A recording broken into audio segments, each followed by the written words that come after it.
Colleagues, let me welcome you to this segment on Sustainable Development Goals, which is very, very important and strategic in the works of trade unions. As all of us are aware, at no time in history has the campaign for Sustainable Development Goals been so loud and clear as today. This is because of the rapid spread of information through the social media as enabled by the expanding wing of globalization, which has empowered people with a lot of knowledge and also a lot of information. As we all know, the Millennium Development Goals have given rise to the Sustainable Development Goal. The SDGs are anchored on the United Nations Agenda 2030. All the 17 SDG goals are very, very important, and all of them should be realized together if we are to achieve a world that is free from injustice, free from want, strife, dispossession, and destruction. Comrades, one of the cardinal objectives of the working class is to fight to achieve social justice for all. And I can say that all the SDG goals speak to social justice. The fact before us is that success of the SDGs is also success of the whole. There is no way we can achieve social justice and a sustainable society if we get the SDGs on education right, and also if we get all the SDGs right, because it's about social justice, as I said. Imagine if we achieve all the 17 goals. It means we'll address the issue of inequality, we'll address the issue of gender mainstreaming, we'll address the issue of health, we'll address the issue of providing decent jobs. This is what it takes all to have the SDGs. And I said, they are all interlinked. How can people escape suffocating poverty if they don't have decent jobs? This is why for us, SDG 8 is very central. And it is also a priority for the working class around the world, and also a priority for unions. This is our major preoccupation as trade unions, to develop and also work to create decent jobs. Yet, we must remember, as we have already highlighted, that all the SDGs are a chain process. One cannot successfully and sustainably thrive without the others. As many countries of the world, especially those from the global south, continue to lag behind in the actualization of the SDGs, as many powerful countries continue to pause unilateralism over multilateralism, as the whole scourge of violence, conflict, especially the one we have in Europe, and also the one that we just spoke about in African countries, we must all strive to make sure that what will bring about sustainable peace and development is actually sustainable development. And we can find sustainable development in the SDGs, particularly the issue of decent work. In many parts of the world today where you have conflicts, arose because of the fact that many of our youths have not been so engaged, and many of them have not been able to get decent jobs. We can see in many countries, as I said, particularly countries like Democratic Republic of Congo, where you have the issue of using child labor to actually mine cobalt. This is not sustainable, and therefore we must also continue to engage the issues of child labor and the issues of child abuse, which is central to the issue of sustainable development. I am persuaded that trade union can make the difference in the pursuit of implementation of the Agenda 2030 as it knocks at our doors. The SDGs do not end up as footnotes because we believe that the implementation is key. And trade union possess the skill and expertise to promote social dialogue, collective bargaining, and making sure that mechanisms for the implementation of global labor standards are very critical in maintaining the delicate balance between owners of capital and those who sweat to accumulate capital. Trade unions bring to bear and to the table voices and influences of their membership as their strength. And we have done that, and we have deployed that in the case of implementing the SDGs in my country. We have actually engaged the UN resident coordinator in Nigeria, and also we have engaged the ILO because it's very strategic for us to deploy our voices and also deploy our strength in making sure that we implement the SDGs. Importantly, the issue of decent work. Our decent work country program is anchored actually on the SDG goal 8. And we have tried to prioritize, one, the issue of inclusive and productive employment that addresses high unemployment and high incidences of informality. We have also tried to improve space for social dialogue, which is very central to the Nigerian country decent work program, but importantly also as a priority for us to achieve SDG 8. We have also tried to expand the scope of unionization and mainstreaming of vulnerable groups into the labor market, particularly addressing gender inequality in the labor market, which is very perverse, particularly in economies that are informal. We have also looked at how to improve the working condition for workers and expanding social protection cover, taking into account the need to promote child labor's rights with focus on protecting the right of vulnerable children and ensuring the welfare of retirees, the aged, and the unemployed. This is very central, and this is also very important to share with you. And therefore, colleagues, I think this conversation is very, very important. On table with me, we have very eminent personalities that will be able to share with us their own perspective, particularly what they have been able to do at their own country level in driving the implementation of the Sustainable Development Goals.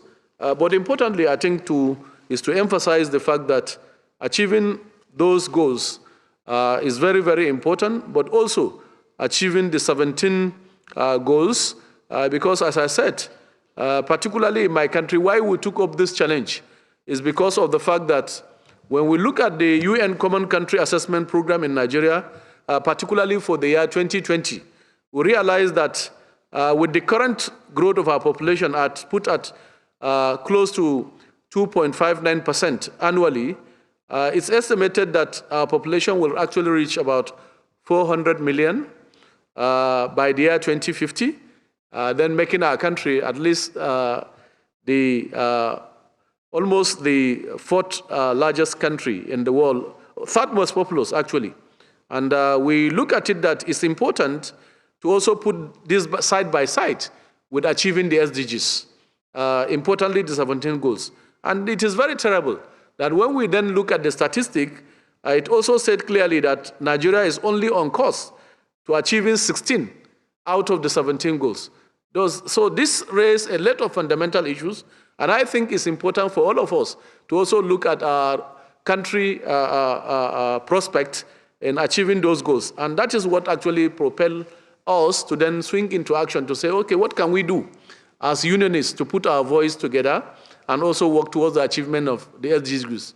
And part of the strategy which I share with us is actually reaching out to the UN, because the UN now will be operating under a common UN system, which means all the activities of the ILO will also be under the UN country program. And we thought it is important for us to reach out to the UN system in Nigeria. And luckily, that actually opened a lot of doors.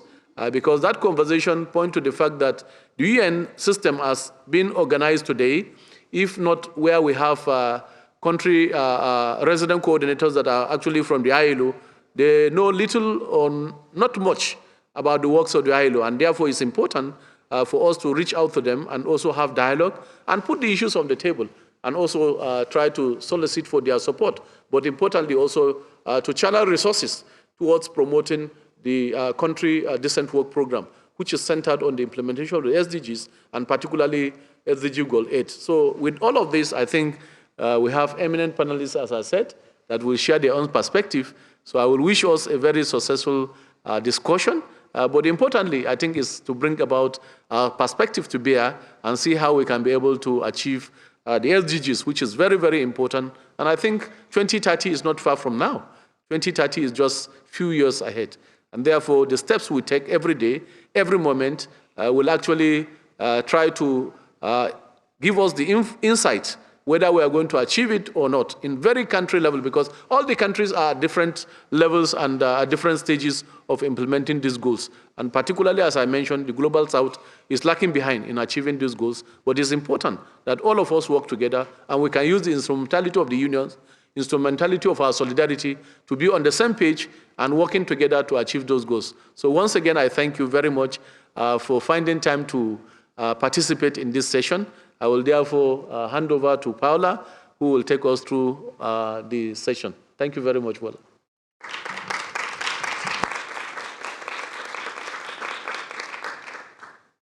Thank you very much, President Ayuba, and thanks also for, of course, already giving us very important points to start our panel with our prestigious speakers and friends. Let me also welcome you all to this side event. This, of course, it's a pleasure for me to moderate this conversation. I mean, many of you have been already working on this thematic since years together with the ITUC. And you might recall that the SDGs have been endorsed in the previous Congress, being one of the main political priorities of the ITUC. And I think that together we have achieved a lot. If you think about it, it's only 4 years ago. And I think that we have managed, thanks to your engagement and thanks to the affiliates' engagement, to have a clear strategy, a strong engagement on the SDGs. And nowadays, we can say that trade unions are really an important key player when it comes to the implementation of the Agenda 2030. And this is thanks to a multi-layer engagement that we have managed to put together. I mean, we have nowadays our global campaign, the Time for Aid campaign. You can see it in the picture, the great pictures that we have been put together. And also, we have managed to put forward a narrative on SDG 8. So, of course, the SDG 8 is now seen at the UN level as the trade union face. And this is pretty important because, of course, as Ayuba said, all SDGs are interrelated, all SDGs are important. But the point is where to pull the thread first. And where we want to start with SDG 8, because what we say is that without the SDG 8, which embraces the labor agenda, the Agenda 2030 in general will be really impossible to achieve. Therefore, without decent work, without social protection, without equal pay, it will be impossible to have a real sustainable development everywhere.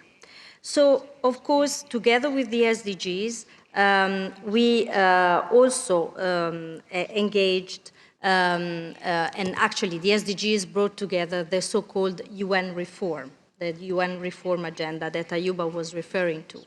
And so, in order to have a structure to effectively implement the Agenda 2030, the United Nations actually implemented this reform that entailed more a coherent policy management at national level. And the famous resident coordinator that are nowadays the persons that actually coordinate all the UN agencies at national level are of pivotal importance for the trade union movement to work together with. And so these colleagues together with us today are precisely doing that. They are, they have started a process of dialogue at national level, because giving really a real touch on multilateralism. We always talk about, oh yeah, we trade unions support multilateralism, but we have to interpret it. We have to give a real, implementation what multilateralism is. And the SDGs give really a chance in this respect. And now with the UN reform and the SDGs, it's an opportunity for the trade unions, and I would say to really open up a dialogue channel in order to push and to support the policy change that we want to happen at national level. So this is happening in more than 50 countries nowadays, so thanks to the engagement of trade unions on this agenda, we have dialogue or opened in more than 50 countries with governments, employers, and UN agency. We have now a permanent dialogue and representation with the UN commissions at regional level in all the continents, and trade unions are represented every year in July at the high-level political forum, when all the SDGs are actually screened upon, and we are an important player when it comes to the supervisory mechanism of the SDGs implementation. I will just conclude, and then I will go to our great speaker, just to say and to mention that other two big pieces at the policy level at the UN have just seen the light.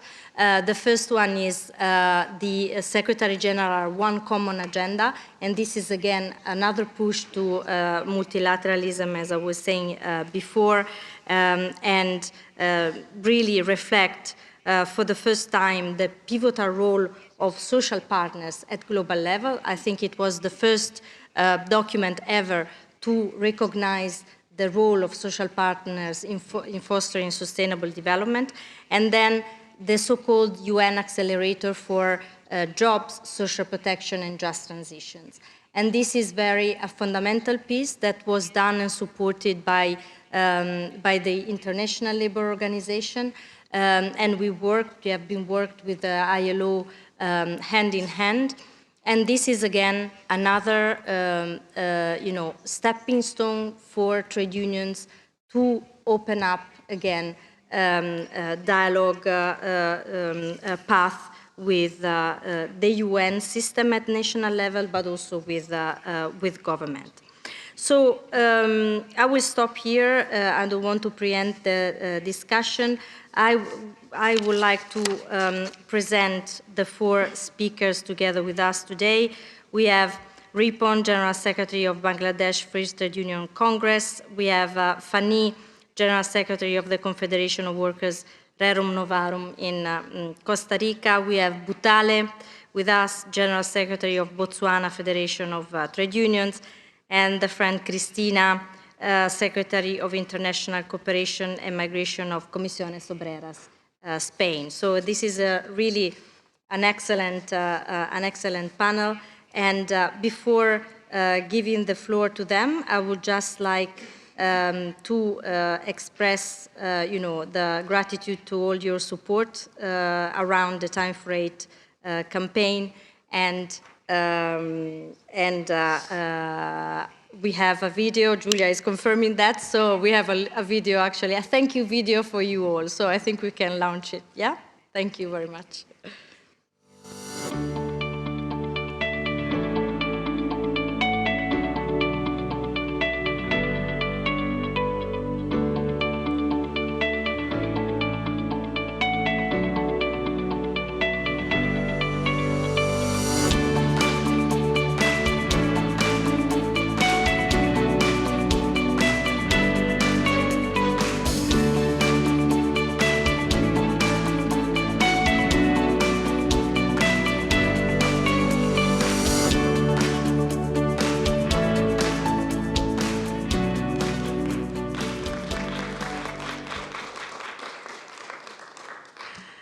All right, thank you very much. Then I will open the discussion with you, Ripon.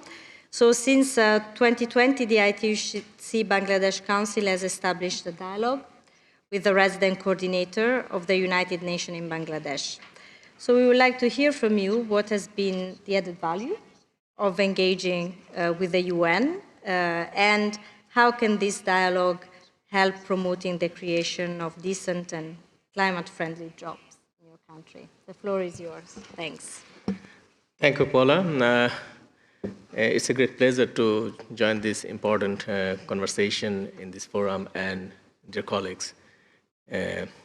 Since the approval of the 2030 Agenda for Sustainable Development by all UN member states in 2015, the government of Bangladesh has integrated the agenda and its 17 Sustainable Development Goals in 7th and 8th five-year plan, National Development Plan. All along, the Bangladeshi trade unions have been following closely the implementation process of this plan and how they have impacted workers and their communities. This monitoring materialized in May 2020 when the ITUC Bangladesh Council released its first trade union report on SDG implementation by exposing the shortcomings of the national planning and implementation to attain the SDGs. The report complemented the official narrative that government presented at different fora, such as the voluntary national review presented at the UN High-Level Political Forum in 2020. Furthermore, this work showcased the strong commitment of Bangladeshi trade unions to the successful implementation of the 2030 Agenda. It also contributed to raise ITUC-BC's development profile, enabling our organizations to start engaging with the UN Residence Coordinator in Bangladesh. As part of the action, the ITUC-BC requested to the UN Residence Coordinator to introduce periodic consultation between trade unions and UN Residence Coordinator Office on issues related to implementation of the SDGs in the country. As a result of it, a first online meeting between trade union and UN Residence Coordinator held in June 2020. This meeting was an important moment for trade unions because it was the first time ever that any UN Residence Coordinator in Bangladesh met with trade unions representatives. During the meeting, the UN Residence Coordinator presented its response to the COVID pandemic and opened a discussion on how unions could contribute to it.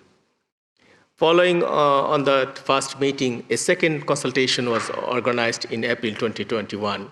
The discussion of that meeting centered on the new UN Sustainable Development Cooperation Framework, shortly known as SDCF, that started in Bangladesh in 2022 and how unions could engage in it. In this regard, the ITUC's Time Forward campaign provided important support to strengthen union development profile in Bangladesh and also connect with different key stakeholders. It also given union the necessary technical skills to engage efficiently with UN Residence Coordinator Office in Bangladesh since 2020. On the other hand, the ILO country office in Bangladesh and also the ILO ACTRAV also played a very important role for process of engaging with the UN Residence Coordinator and facilitated of holding number of meetings under this time period. The dialogue with UN Residence Coordinator and ILO on COVID-19 response and progressing on SDGs as well as on the Cooperation Framework 2022 to 2026, which now include creation of green and decent jobs. It is in its strategy. This framework represents a big opportunity for implementation of the UN Global Accelerator on Jobs and Social Protection for Just Transition, which target to create 40 million new jobs in green economy with just transition. The fact that the dialogue with UN Residence Coordinator has opened a door with the other UN actors, such as facilitated dialogue with UN High Commissioners on Human Rights this year, who has committed to help leverage labor rights as human rights in Bangladesh. The fact that dialogue with UN helped to improve dialogue with government, such as ILO, UNDP are now supporting unions in the dialogue with government on the second social protection strategy, for which the 2020 SDG country report of the ITUC-BC also been useful to show the government our our expertise on SDGs and put forward concrete policy recommendations. Despite the many challenges that we are facing, we see many opportunities on the horizon. We believe that there is a need for inclusive growth to create a sustainable economy.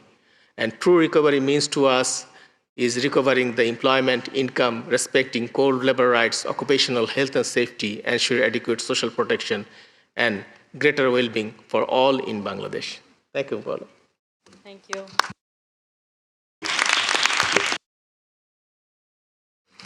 Thank you, Ripon.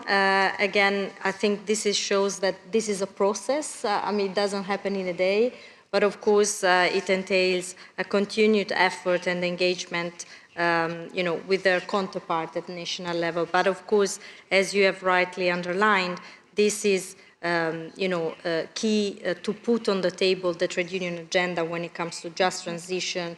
You mentioned social protection and occupational health and safety. So thank you very much. Ahora, Fanny, intento de hablar español. La pregunta para ti. Entonces, los sindicatos en Costa Rica llevan años promoviendo los ODS con el gobierno y con las Naciones Unidas. Cuando asumiste la Secretaría General de tu central, pusiste los ODS en el centro de tu programa político.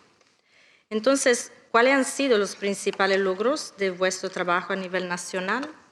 Y de cara a futuro, ¿de qué manera crees que la promoción del ODS 8 ayuda para conseguir cambios concretos en las políticas de empleo de tu gobierno y de las Naciones Unidas en el país? A ti, gracias. Gracias, Paola. El primer logro que les quiero compartir a nivel nacional fue cuando el sindicalismo costarricense, en diciembre del 2017, con la preparación previa y la mediación institucional de OIT, ACTRAF San José y de Naciones Unidas, consiguió integrarse al Pacto Nacional por el Avance de los ODS en Costa Rica. De esta forma, pasamos a ser parte del sistema de gobernanza y ser parte del Comité Consultivo del Consejo de Alto Nivel, que es el espacio de diálogo y concertación de política pública para asesorar al Consejo de Alto Nivel para la implementación de los ODS en nuestro país. El segundo logro ocurre desde el 2018, en que las centrales sindicales hemos venido participando en el comité consultivo y hemos realizado numerosas actividades desde entonces para difundir el pacto y la Agenda 2030, enfatizando el ODS 8.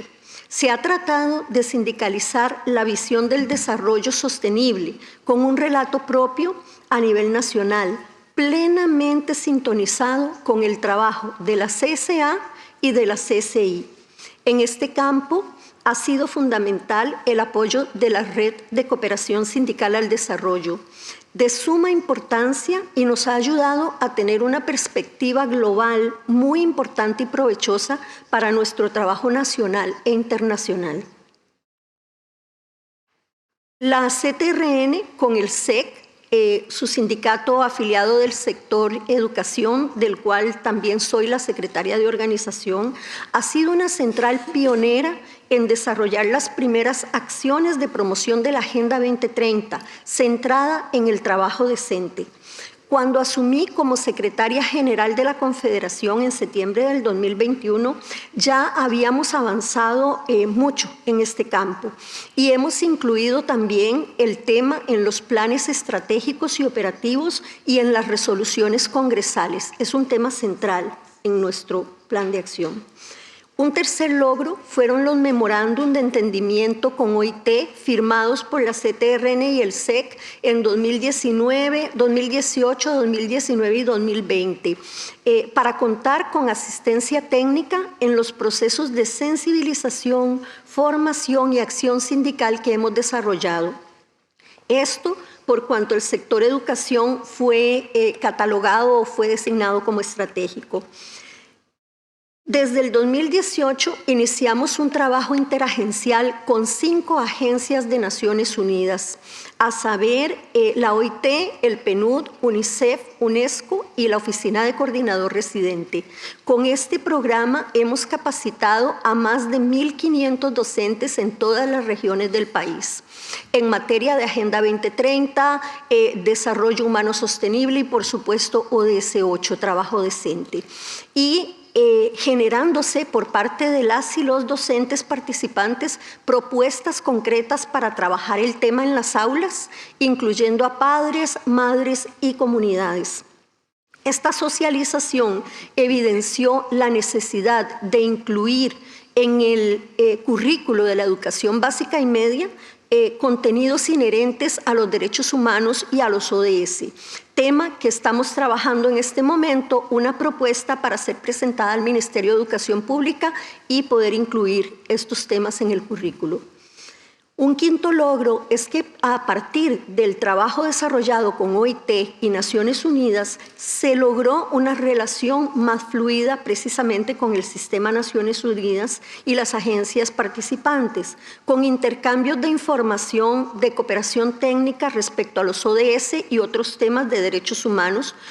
Pero también debo decir que todavía es necesario consolidar una participación sindical más constante e incidente y menos coyuntural para la construcción del marco de cooperación de Naciones Unidas 2023-2026. En cuanto al ODS 8, para nosotros es la clave para el futuro del trabajo, para la buena gobernanza y para la sostenibilidad de nuestras sociedades. Sin trabajo decente no hay desarrollo humano. En Costa Rica hay una falta de consistencia de las políticas públicas para lograr las metas del ODS 8 y una desatención a las altas tasas históricas de desempleo, de informalidad y desigualdad persistentes. Es indispensable reinvertir en políticas activas de empleo, en la economía verde, en la economía social y solidaria. Y una oportunidad muy importante es potenciar el empleo decente en la economía del cuidado, ya que el gobierno de Costa Rica es miembro de la Alianza Global por los Cuidados, de la cual también es miembro la CCI. Esto es una oportunidad para promover políticas alineadas con el ODS 8 y el ODS 5. Y para finalizar, quiero volver a destacar y a resaltar y a agradecer el apoyo y la importancia de la Red Sindical de Cooperación al Desarrollo y de OIT TRAP San José para todo el trabajo desarrollado. Gracias. Gracias, Fanny.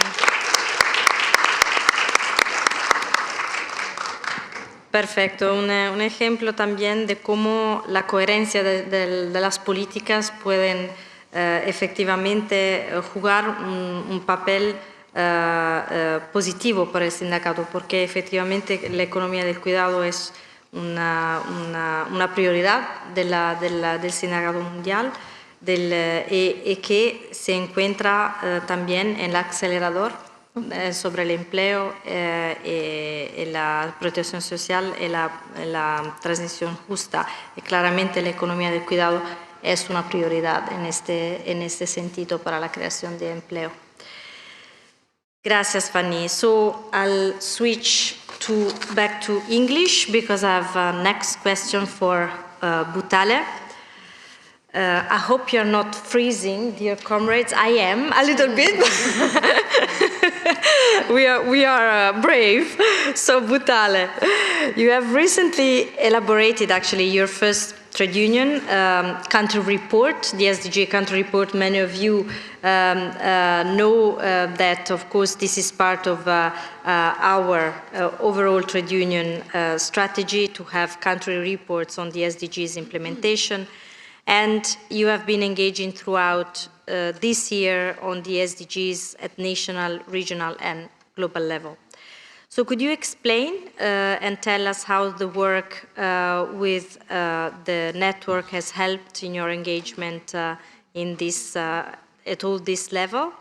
And also, what are the key wins that you see out of this engagement? Thank you, Butale. Thank you, Paula. Greetings to my fellow panelists. Greetings to comrades. Towards the end of 2021, we met with the network through the assistance of Comrade Diego. And we got into a state where we were developing a document from vast number of documents.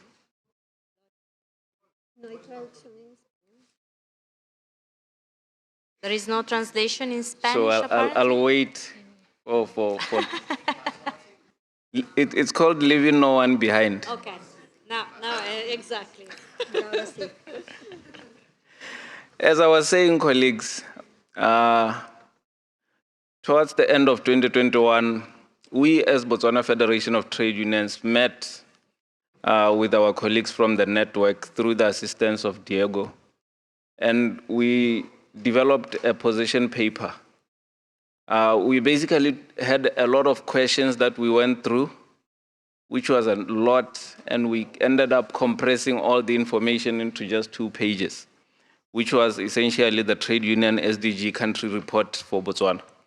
And from this document, which we shared with the media, we shared through our press statements, we shared with other comrades, we shared with political leaders, we were able to garner support, educate, as well as sensitize workers on SDGs.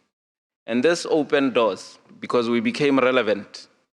And it was at this point that we started engaging amongst ourselves, including the civil society organizations, to develop a country position. And when we started engaging with the civil society, 2 things came up. The first one, we were able to collaborate with the civil society having a common goal, which was centered around the implementation of the SDGs. The second part was we were able to then identify the gaps which were there and common amongst the civil society organizations regarding the issues and the gaps within our society. It became apparent because we were able to now deal with 4 common areas. One of them being, most of you probably don't know that Botswana is the 4th unequal country in the world by Gini coefficient. And we jumped from position 2 to position 1 in terms of rape cases this year. Secondly, high unemployment and underemployment. 1 in 2 of the youth in Botswana is unemployed. We also identified the third gap being the issue regarding social protection and the challenges which were exacerbated by the lack of social protection, which related to distribution and other lack of inclusion and access challenges.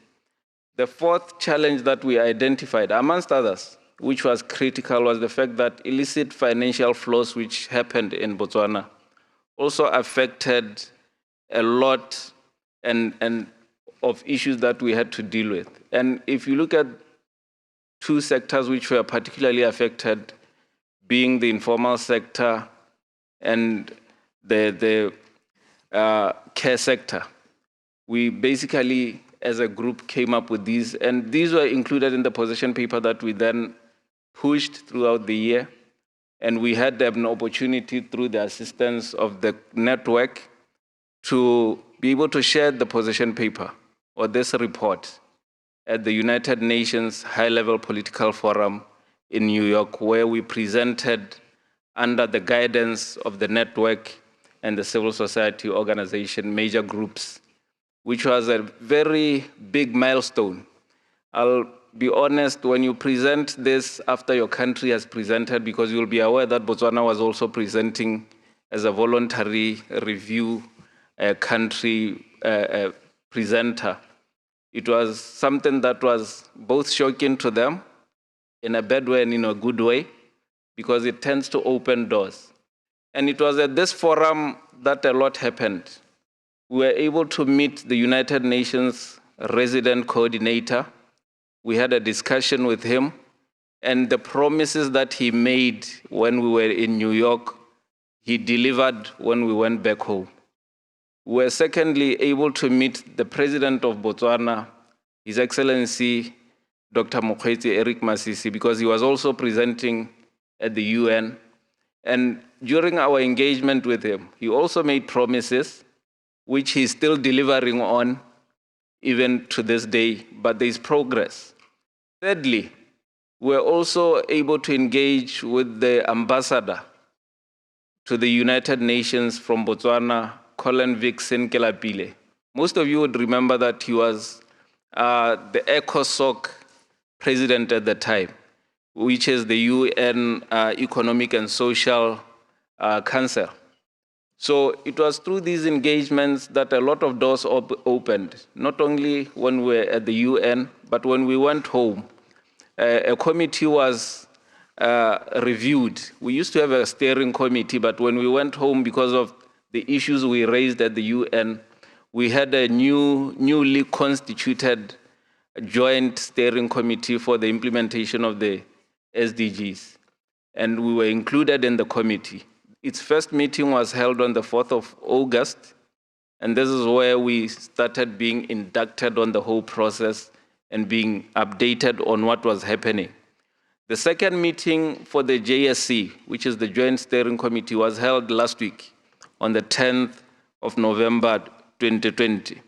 But as we look at some of the key discussions that we were able to discuss at the last meeting of the JSC, there is a committee that has been set up by the president in his reset agenda.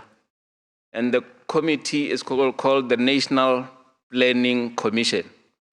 The National Planning Commission reports to the JSC. And the importance of this committee is that it has taken 4 key roles and combined them into one.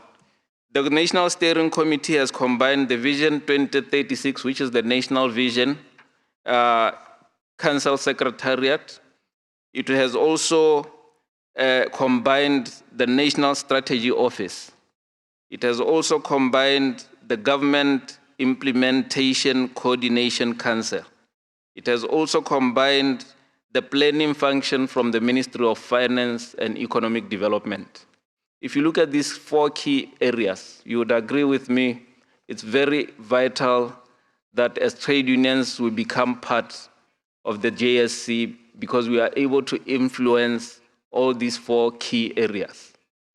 This has been a milestone, but just to go back to regional achievements, as BFTU, we're able to also participate in the African Regional Forum, also under the guidance of the network, which was a very key element because the network took place before the UN High-Level Political Forum. And it gave us a platform because we were presenting, and we were also part of the SDG 4, which is on education. We were engaging in debates, we were learning and preparing for the bigger stage. These are some of the achievements that we were able to have. These are some of the areas, but just to add, Paula, in terms of engagement with the civil society, we've also seen a shift because now the civil society recognizes organized labor as a critical player. We are able to guide civil society in moving forward, which is something that has been lacking in terms of implementation of the SDGs, because when you leave trade unions out, the rest of the civil society, you will find that I don't want to be too critical. There are civil society organizations which are just briefcase, just one person owning, and it's called a civil society organization. When you bring in organized labor, you bring more cohesion to the civil society organization, and representation becomes strengthened. This is something that has been very key, and we've also had the privilege of enjoying 2 trainings from the United Nations Resident Coordinator, which has also been a milestone. It has been important because trade unions have been able to enjoy training and knowing more about the UN cooperation framework, which is something that we've been in the dark about, and it has come as something that's important in 2022. And I just want to conclude by saying there's been an ongoing project on the climate change, the just transition, where as Labour we are part of. But it's unfortunate that we were not taken to COP27. I think this is still an area where we need to assert more our dominance, or so that we can request for representation, because we believe that we need to be in the next COP meeting. This would ensure that there is improvement. But just to end, we would like to thank the ITUC, in particular the Trade Union Development Cooperation Network, the whole team. The whole team has been a blessing in 2022, but we would urge other comrades to also learn and get guidance from them as we move forward. And we just wanted to thank ITUC through the president, who's next to me, for the support we received in 2022. It was fruitful. We acknowledge that we still need to push more, but we are grateful that we are part of the table now. We are part of the players at important key forums dealing with the SDGs. Thank you very much. Thank you.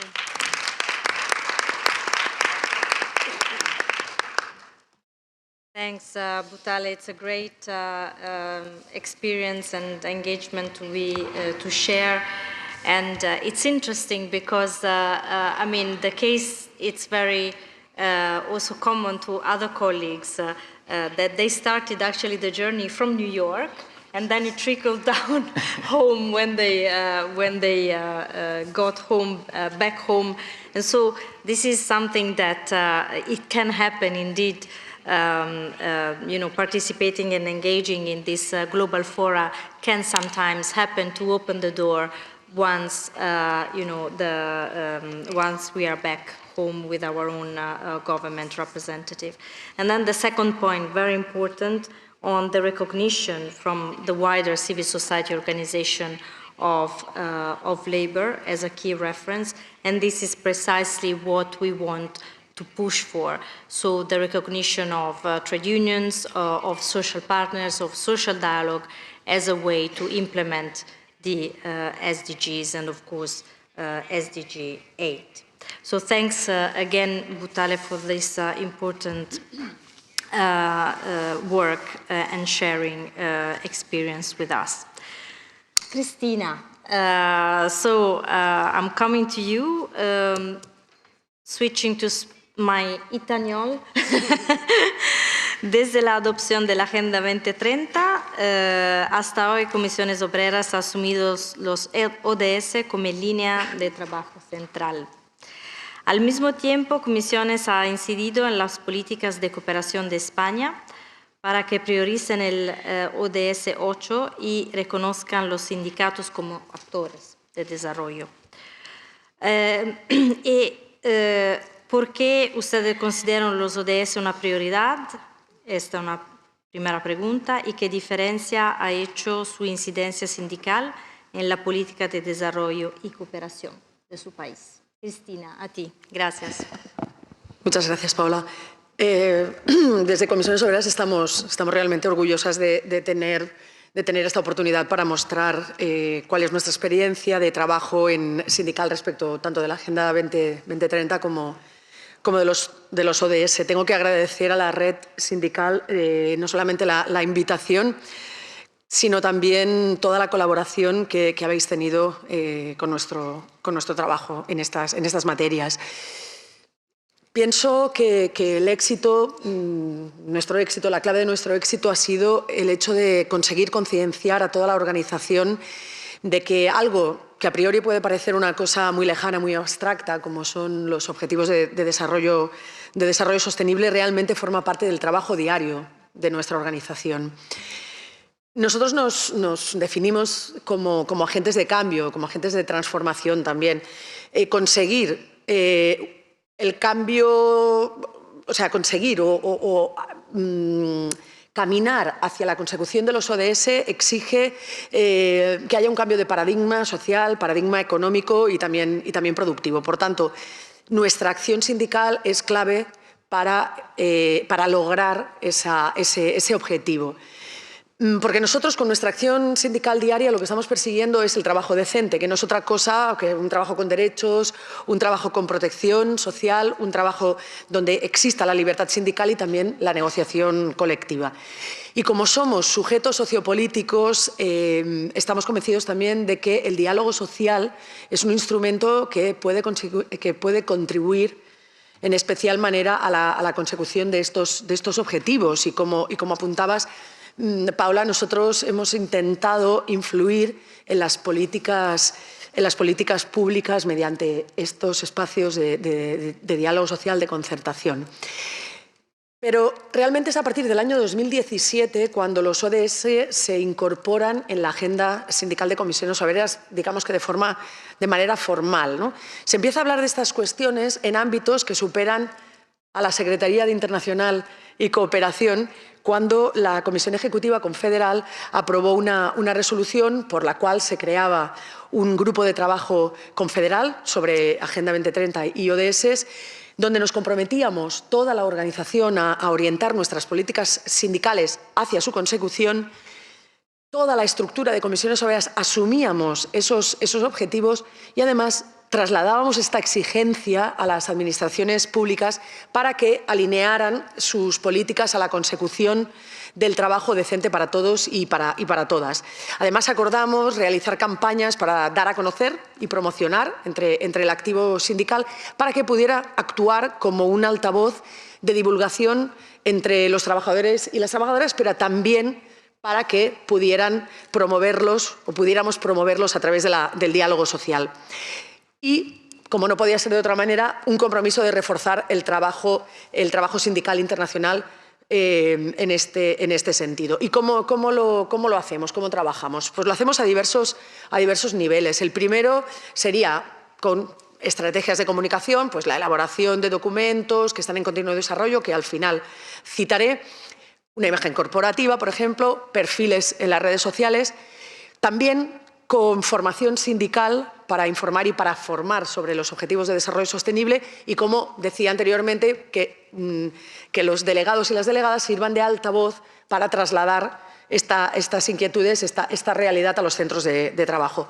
Otra de las líneas es la promoción, propiamente dicha, del ODS número 8, incorporando propuestas sindicales a través, de nuevo, del diálogo social o, por ejemplo, en la Estrategia de Desarrollo Sostenible de España. Y otro nivel es el nivel internacional. Los ODS, como todos y todas sabemos, son holísticos y son globales. Hay responsabilidad internacional, europea, nacional. Por tanto, es muy importante ponerlo en relación con la cooperación al desarrollo. Y en este sentido se han realizado proyectos de cooperación específicos. Se ha forzado la priorización del ODS 8 en la política de cooperación y además se ha reforzado el papel o exigimos el refuerzo del papel de los sindicatos como actores de desarrollo. Y en este sentido creo que podemos presumir de haber tenido una participación activa tanto en la red sindical de cooperación al desarrollo de CSI como en nuestro trabajo en la adhesión a la campaña Time for Aid y también, como no puede ser de otra manera, en la Confederación Europea de Sindicatos. Pero también hemos reforzado las alianzas con la sociedad civil, en España concretamente con Futuro en Común, con la coordinadora de ONGs o con plataformas por el clima, la igualdad, personas migrantes, etc. Y por último, la promoción de los ODS en la empresa. La representación legal de los trabajadores, los delegados y las delegadas de personal, tienen que actuar como auditores en la empresa para comprobar si realmente la empresa está comprometida con los ODS o solamente es una campaña de marketing. La negociación colectiva también es una pieza clave, ¿no?, con la inclusión de cláusulas específicas que contribuyan a la consecución de estos ODS. Y la diligencia debida. La responsabilidad empresarial a lo largo de toda la cadena de valor es imprescindible para lograr el ODS número 8, el trabajo decente, en todo el mundo. Y acabo repasando rapidísimamente parte del material informativo de divulgación que hemos ido elaborando y que os invito a que lo consultéis directamente a través de un QR que vamos a facilitar, no sé si será posible hacer la foto y poder acceder a todo este material. Espero que sí, que funcione la tecnología esta de hacer una foto desde el público. Si no, pues no hay problema, os lo hacemos llegar de otra manera. Como decía, hemos centrado nuestro material básicamente en la elaboración de informes sindicales sobre los ODS, donde hemos analizado con gafas sindicales el grado de cumplimiento, los indicadores que nos llevan a valorar si sindicalmente se están cumpliendo o no estos ODS en España. Lo hemos hecho 3 años consecutivos, también hemos hecho informes a nivel territorial, hemos elaborado una guía de información y sensibilización sindical sobre los ODS que tiene que servir como material, digamos, como el libro de texto para nuestros delegados y delegadas, para luego trasladarlo a sus centros de trabajo. Hemos hecho también proyectos internacionales, aquí están los compañeros de ITUC de Colombia, con quienes hemos trabajado un documento llamado Proceso de Paz en Colombia e implicación en el trabajo decente y en la Agenda 2030, pero también un proyecto para la igualdad de las trabajadoras tunecinas a través del trabajo decente. Y hemos elaborado documentación ya más específica, como un análisis exhaustivo sobre el indicador compuesto ODS número 8 o una estrategia de género para el trabajo decente en ONGs para el desarrollo. Y también, muy ligado con los proyectos de cooperación, como la cooperación, analizar la cooperación al desarrollo y el papel de la agenda de los agentes sindicales en el marco de la Agenda 2030. Y, por último, un documento titulado El valor añadido de la cooperación sindical en el sistema de cooperación para el desarrollo. Por tanto, creo que hemos hecho un importante esfuerzo. Esto no es una cuestión fácil, somos conscientes, pero no podemos desfallecer en nuestro intento de que el ODS número 8 sea una realidad en todo el mundo. Muchas gracias.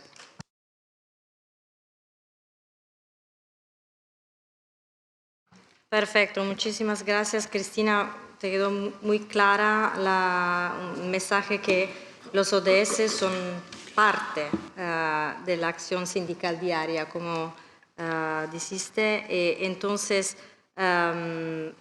buscar la medida para traducir a los ODS en la acción sindical es fundamental.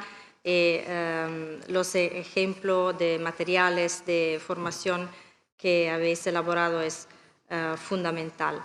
Y el monitoreo sobre el indicador compuesto de DS8 es muy importante también.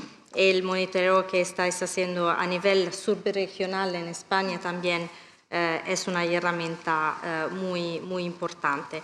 Y de la misma importancia es traducir los ODS o DS8 en la política de cooperación, entonces, con los países. Entonces,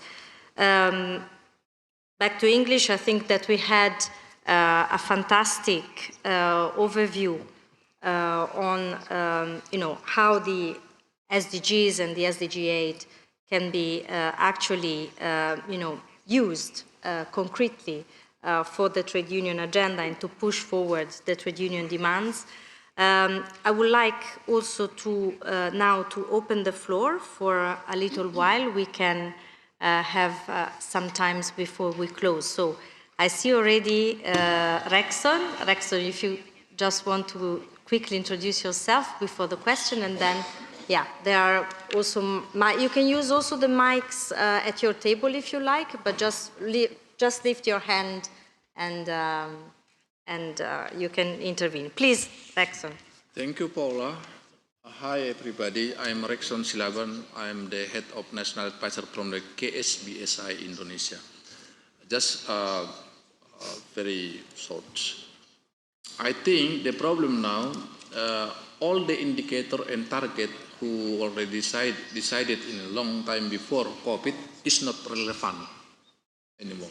So that's why we, with the CSO, asking government to update the target.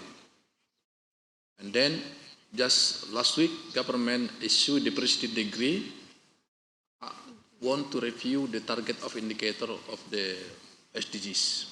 And then they ask us now 1 week to give the response. So the deadline is next 2 days. So tomorrow morning I have to work at the hotel with my colleague to fulfill the target. Because the problem, they call the decent work, but not all the decent work indicator put there, because we have 4 pillars.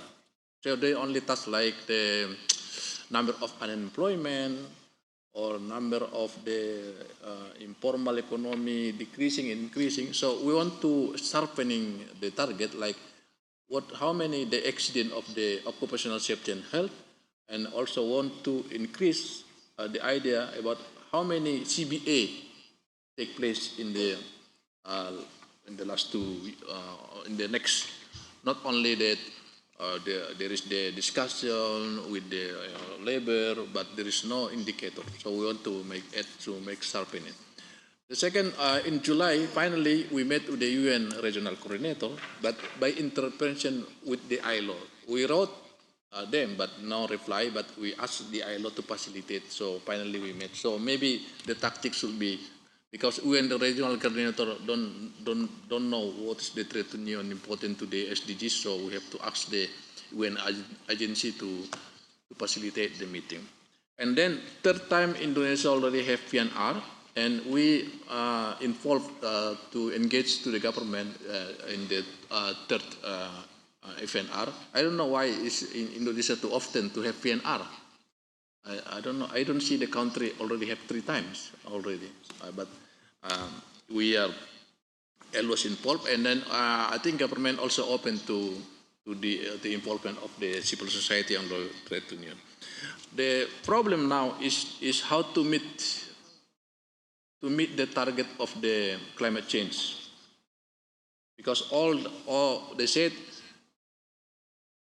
you can fulfill the zero emission 41% with the international help, but now there is no money. I mean, money is lacking, so means they have to change the assumption if the money is not following their request.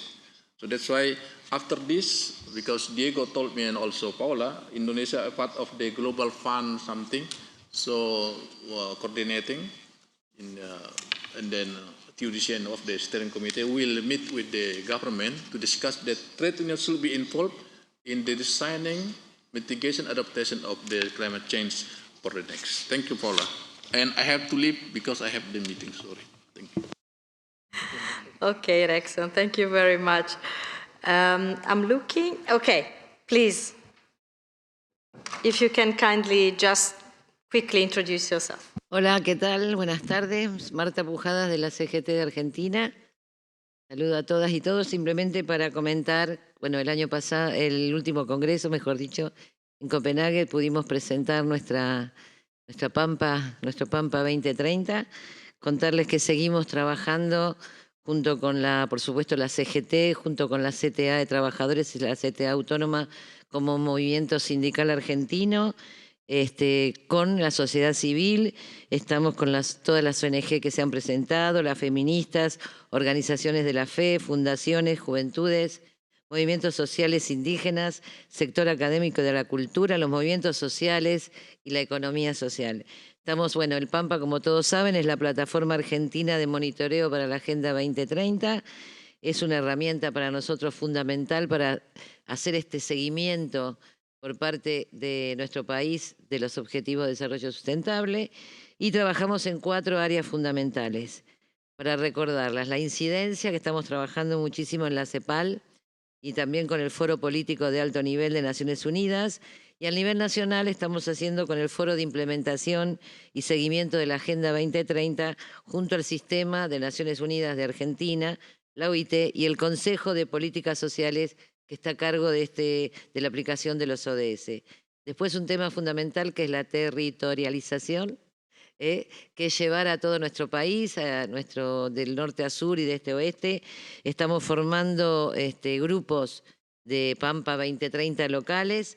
Estuvimos, a los que conocen Argentina, en Mendoza, sobre la cordillera, Tucumán, Misiones, en el límite con Brasil, Entre Ríos, en nuestra Mesopotamia, y también en el sur de Argentina, en Río Negro. Y después, sobre todo en las localidades cercanas como Mar del Plata y La Matanza, con éxito y concurrencia. Y el monitoreo, bueno, hacemos el monitoreo sindical, lo seguimos haciendo, desarrollamos con esta red de la CCI, por supuesto, y estamos trabajando en los breviarios, que son Ustedes lo van a poder consultar porque vamos a dejar nuestro QR para que puedan tomarlos y poder replicarlos. Educación, desigualdad, pobreza, trabajo decente y juventud. También estamos haciendo trabajos de investigación. Tengo todo este mandato para decir, para contarles, pero por supuesto para nosotros es muy importante el Pampa y seguimos trabajando y fortaleciéndolo para ver si podemos lograr el objetivo 8, pero todos los demás en concurrencia, en una Argentina por lo menos un poco golpeada económica y socialmente, donde necesitamos, por supuesto, trabajo decente y justicia social. Así que muchísimas gracias. Muchísimas gracias, Marta. Yes, please. Yeah, good afternoon. My name is Mahongora Kabihuha. I'm the Secretary General of the ITUC Congress of Namibia. I think that my brother there from Botswana, we have worked that route. It's very rocky, compiling that report from many huge documents. But however, the results, I can attest to it, that report have really made an impact in terms of recognition for trade unions, even in Namibia. Now, meeting a regional coordinator is not the end, it's a means.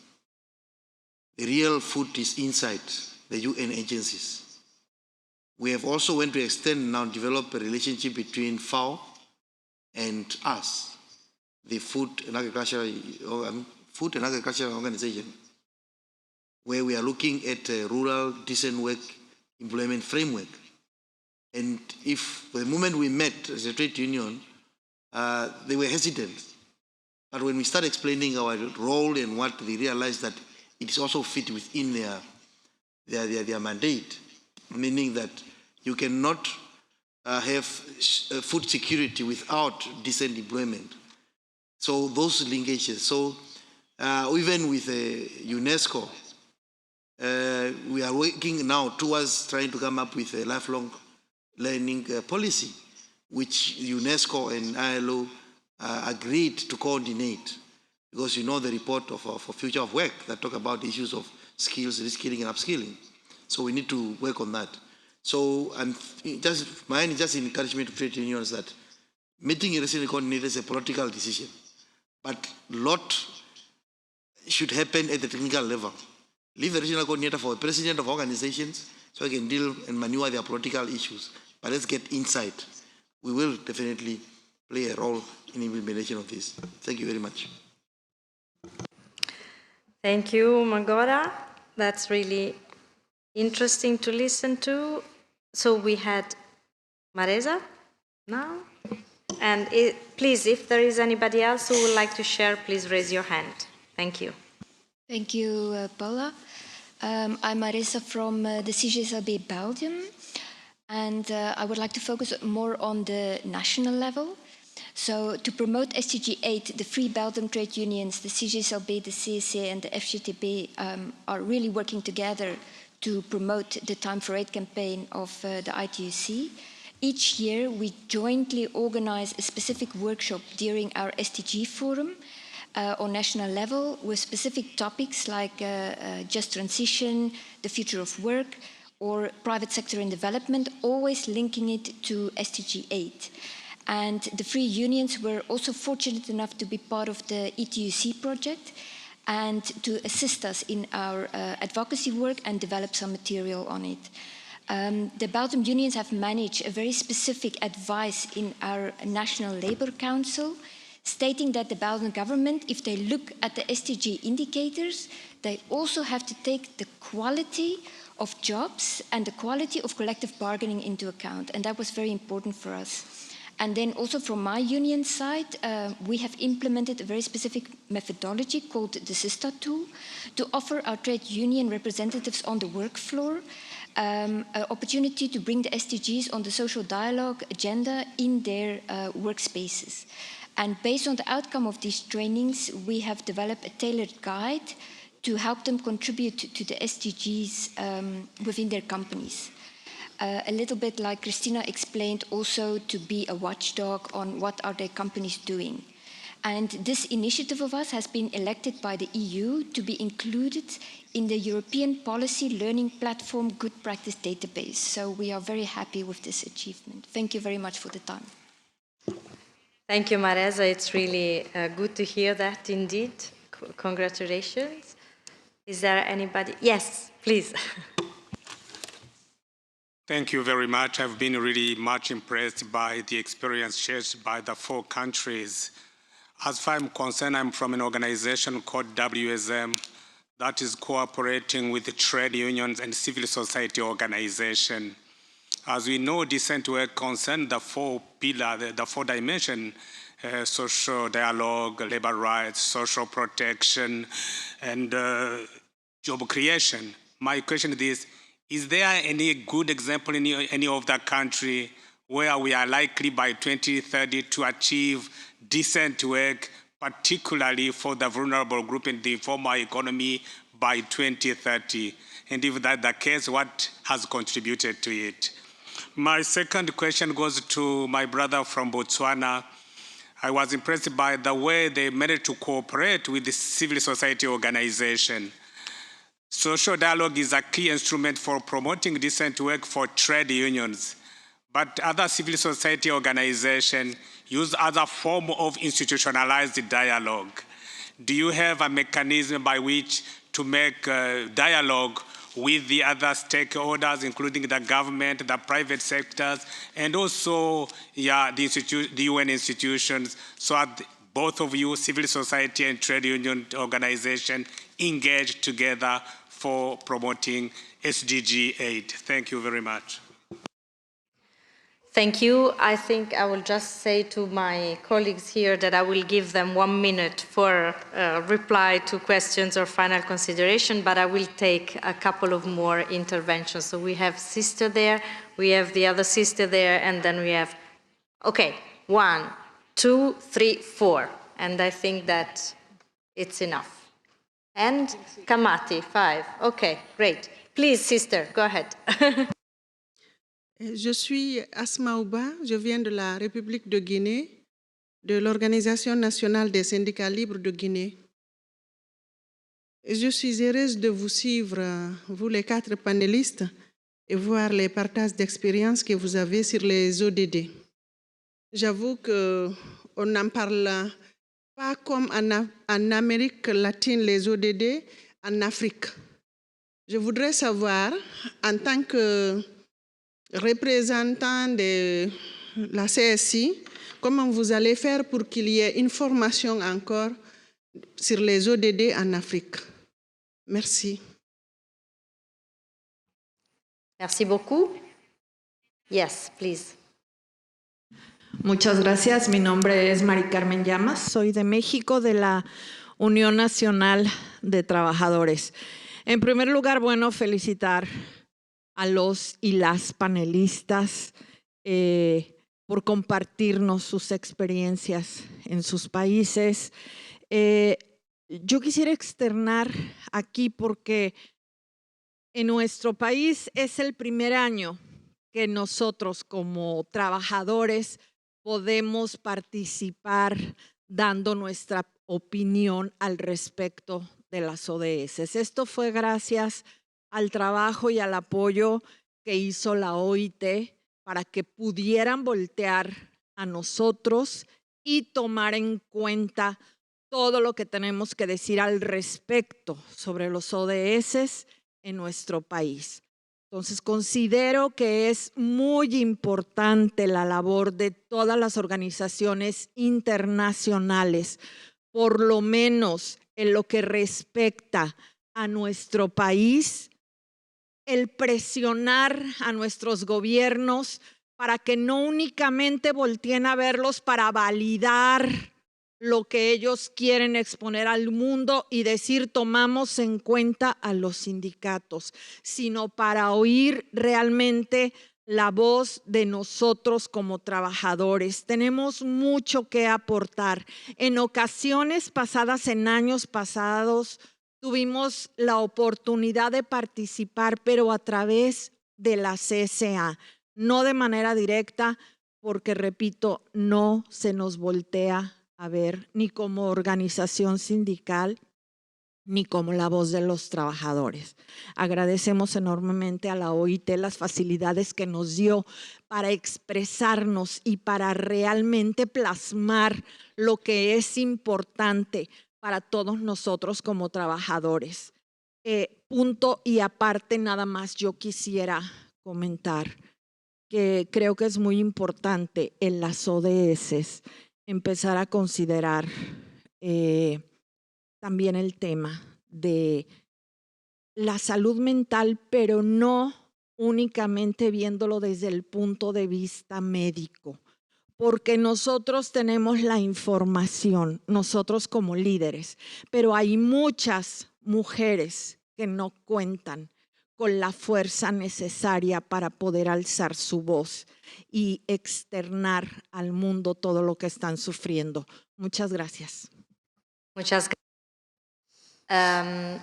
I'll still finish that side. Please, Kamati, go. Yeah. Thank you, Paula. My name is Caroline Mugala Kamati from the East Africa Trade Union Confederation. Just to answer my brother, no, there's no, at least for Africa, there's no country that is on course in terms of achieving Goal 8 in 2030. In fact, looking at the reports, there has been a rollback of some of the achievements because of COVID. So we are, at least from our region in East Africa, where we've had an opportunity to analyze the voluntary country reports from the East African partner state countries. Because I'm saying this because when you look at the reports and some of the issues that are being raised, and particularly from the continent that has 70% of its labor force in the informal economy, I'm not sure we can be able to meet the goal 8 by 2030. We need to work on the formalization of the informal economy first, then we can think about meeting goal 8.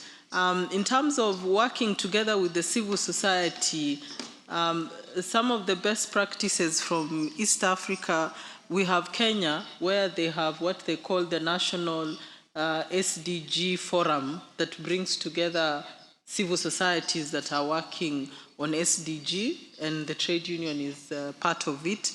Same has happened in Rwanda and in Uganda.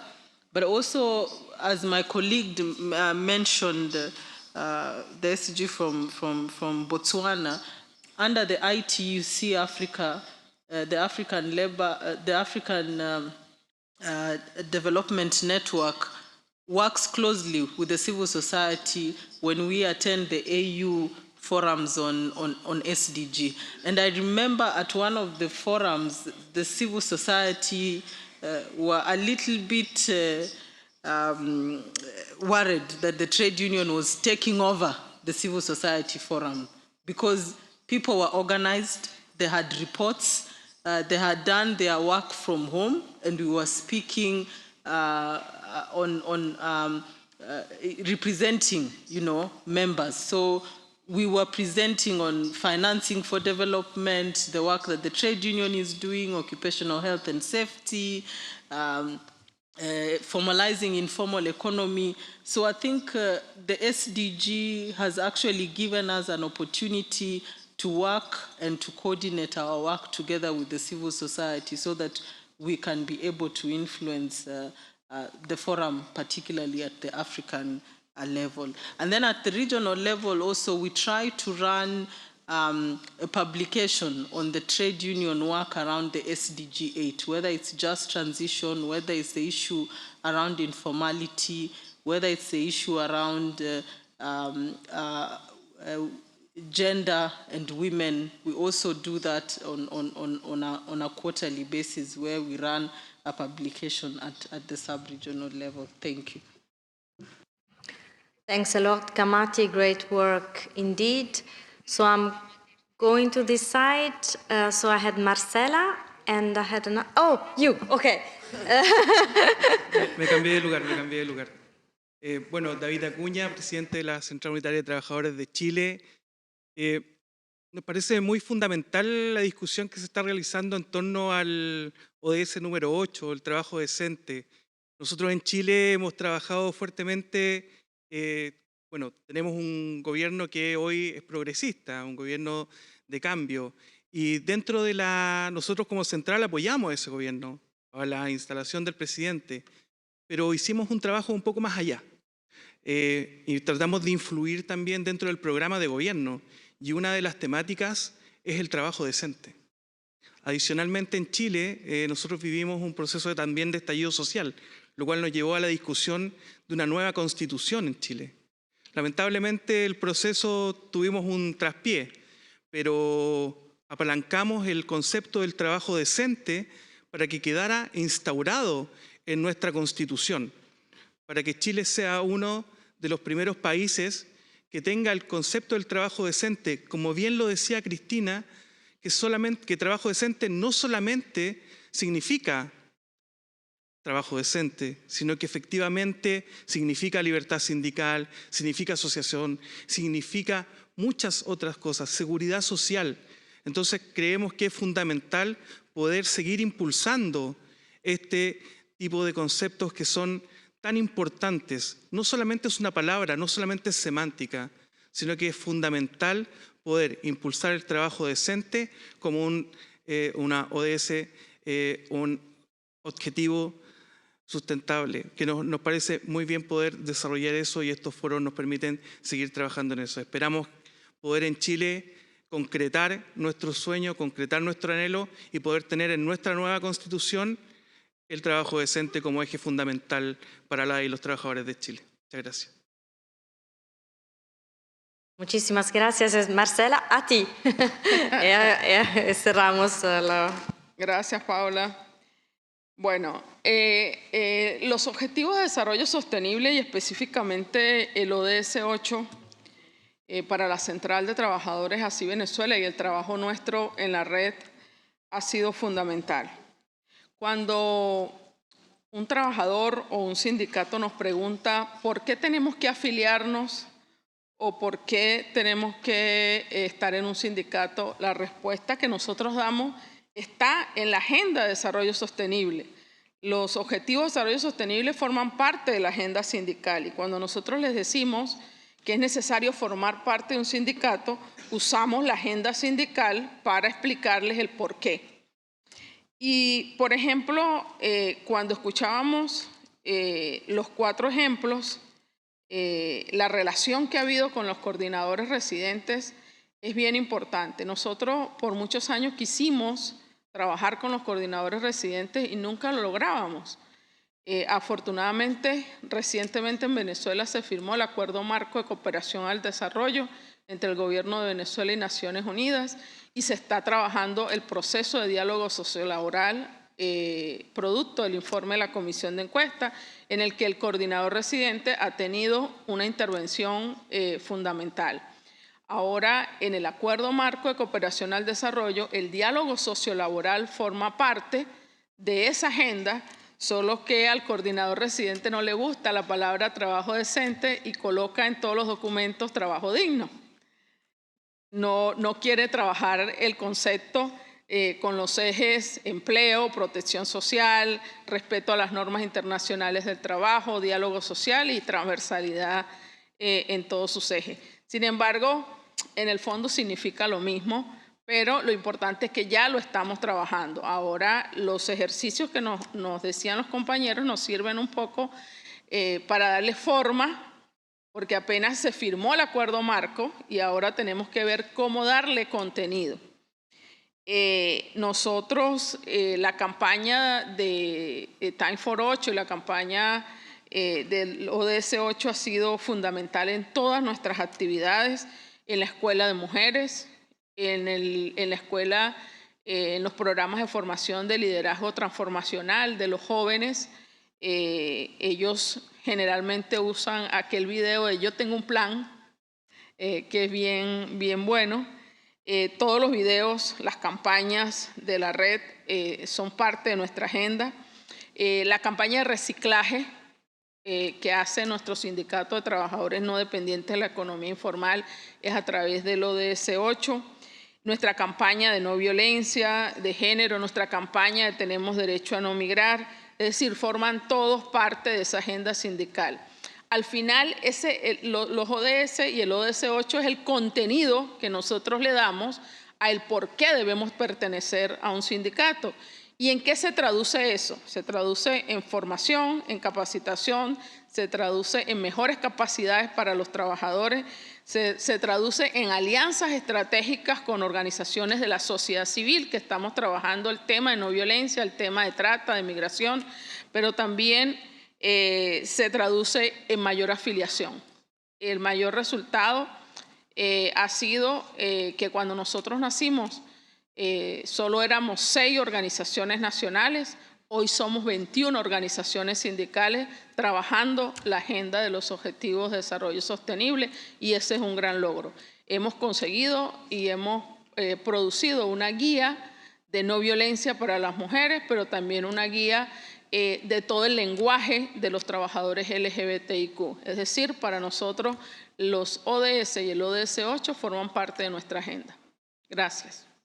Gracias a ti, Marcela. It's a wonderful work that you are doing. We are running very short of time, so I need to ask you, dear friends, to have 30 seconds remarks. So I'm following the same order as we started. So Ripon, please. And thank you, Paula. From the discussions, actually, we understand the reality that the 2030 agenda, we have only almost 7 years left to achieve, to reach the 2030. So it's very challenging to achieve all the goals and indicators within this time frame. We all agreed this thing. But this SDG 2030 agenda create a space for us, the space for inclusiveness, the space for no one left behind, the space for coordination, consultations. This kind of environment has created where we as a trade union movement can be part of the whole process. That is the opportunity we have to take, and that we have to take forward in the coming days. Thank you. Great, thank you, Repon.